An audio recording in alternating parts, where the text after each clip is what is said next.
For nearly a decade, Marvel films have dominated the comic book movie landscape. With the approach of the Infinity War films, I decided it might be a good idea to take a look at why Marvel is as successful as it is. Many YouTubers and critics have their opinions on why Marvel has been winning, but I'm coming to you today with a different, much more broad view on the topic. Let me first show you this clip. To challenge them is to court death.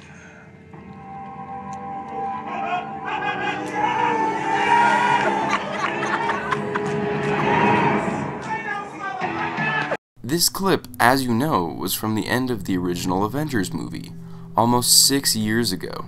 If you missed it from the video, I'd like to point out the cheering. When Thanos first appears, you can see, or rather hear, the 5 or 6 guys in the audience start cheering like crazy. They are really the only ones in the theater that understand the implication of Thanos being presented on the big screen. They realize what this means for the Marvel Cinematic Universe, after being presented already with something completely unprecedented, which was the original Avengers movie. They see one of the most famous characters from the Marvel comics appear on screen, and it is what drives viewers like this to the theaters. Their childhood, in some part, involved this character, and it is finally being adapted on screen. But what drives people who aren't into comic books and their big screen adaptations? Marvel has done a very good job at creating actually good movies. Movies that even an average Joe can understand. A movie that doesn't need to be explained and explains everything in fluidity without needing a comprehensive knowledge of the characters beforehand or through external reading. The Marvel Cinematic Universe has created movies that are fun, exciting blockbusters. This is where Marvel truly shines. Kevin Feige and the Marvel team have created a universe and a set of movies that correspond with that universe, that panders to virtually every market. Comic book fans are able to see and appreciate the comic book adaptations, which for the most part are extremely good and well thought out, and the average viewer can come experience a truly good movie with action, adventure, and emotion. For the most part, Marvel really hasn't had that many flops. With the exception of Thor: The Dark World and maybe Iron Man 2, each of the Marvel films has been at least better than average. I think this comes from the deep understanding that the creators behind Marvel Studios have. They understand how to make a compelling story, while encapsulating what it means to be a comic book movie. But that's not all. From what I mentioned earlier, the two types of people who go to Marvel movies are Marvel fans and everyone else. Like I said, they have an uncanny ability to, for the most part, both completely honor the source material and deliver a great movie-going experience. But how does Marvel keep these viewers coming back? Marvel has developed a system, intentionally or not, to convert their average viewers into Marvel fans, and even deeper, comic book fans. Most people will end up seeing at least a couple of the movies by chance and realize that there is a world so much deeper than what they've already seen. With only 2 of these movies under their belt, a viewer realizes that they are just on the tip of the iceberg.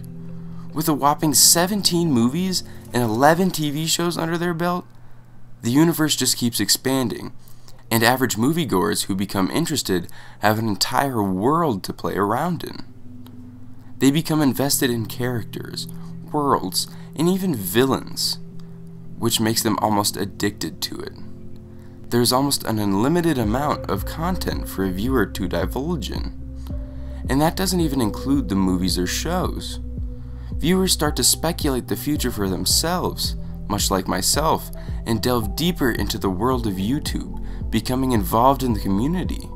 But they'll also realize that they don't know half the stuff the speculators are talking about, so they'll delve deeper into the almost limitless amounts of comics, a plethora of characters, motivations, and possible film adaptations. This doesn't work in other franchises or attempts at the success Marvel has had. For example, the DC Cinematic Universe caters towards the comic book fans, with albeit decent adaptations, but the average viewer doesn't become invested in the universe because the movies just aren't that good. They also don't have the track record, and expansive content like the MCU has. The DCCU doesn't have 17 movies, and only a couple shows which are tied to the universe. The universe felt rushed, and it's because it was. Marvel had carefully constructed their universe over the past 10 years, and they took their time to make each and every movie special, adding to the allure of their universe. This is why DC Comics hasn't been able to replicate the success of Marvel. Marvel encapsulates people, and every day, more are converting to the audience at theaters who sit 10 extra minutes to see the post-credits scene. I remember watching the first Iron Man and only learning about the post-credits scene after the fact. Now, theaters are still packed after the movie, almost more excited for the post-credits scene than the actual movie itself. They've created a cultural phenomenon, and many are continuing to back the universe that we can all sit back and spectate. It's so fun seeing characters we've invested our interest into interact with another character that we know and love from a different movie. This crossover shows us that there is a world far beyond what we see in the movies, and that incites us to learn more and delve deeper into the world that Marvel has created. Marvel converted me into one of those cheering weirdos. And if you're watching this video, you probably were too.